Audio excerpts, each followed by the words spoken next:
আমি তো অবাক হয়ে যাই, হাউ ইজ ইট পসিবল, কিভাবে সম্ভব? একটা ছেলে 18-19 বছর বয়স, ও কিভাবে এটা পড়ে? তো শরম লজ্জার ব্যাপার। এর কি শরম করে না?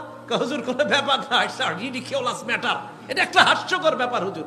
না তোমার শরম করে না ইংলিশ মারাও আর প্যান্ট এই জায়গায় পরো? 18-19 বছর বয়স প্যান্ট পরে, তো নির্লজ্জতা, বেহায়া।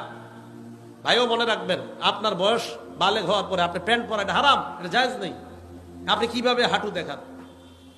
রাসূল করিম সাল্লাল্লাহু আলাইহি সাল্লাম বলেন, লজ্জা যখন না থাকে তোমার যা মন চায় তা করো। আল্লাহ আমাদেরকে হেফাজত করেন।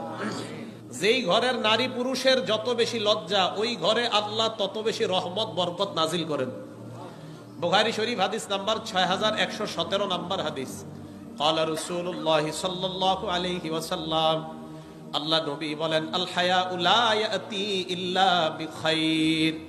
নবীজি বলেন, লজ্জা এমন একটা স্বভাব, এমন একটা গুণ, যেই ঘরের মধ্যে যত বেশি লজ্জা, যত বেশি লাজুকতা, ওই ঘরের মধ্যে ওই লজ্জা নামক গুণটা তত বেশি আল্লাহর পক্ষ থেকে কল্যাণ আর বরকত নিয়ে আসে।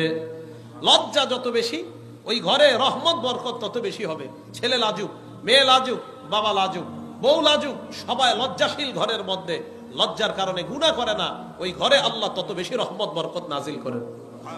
9 নাম্বার, বুখারী শরীফ হাদিস নাম্বার 6120।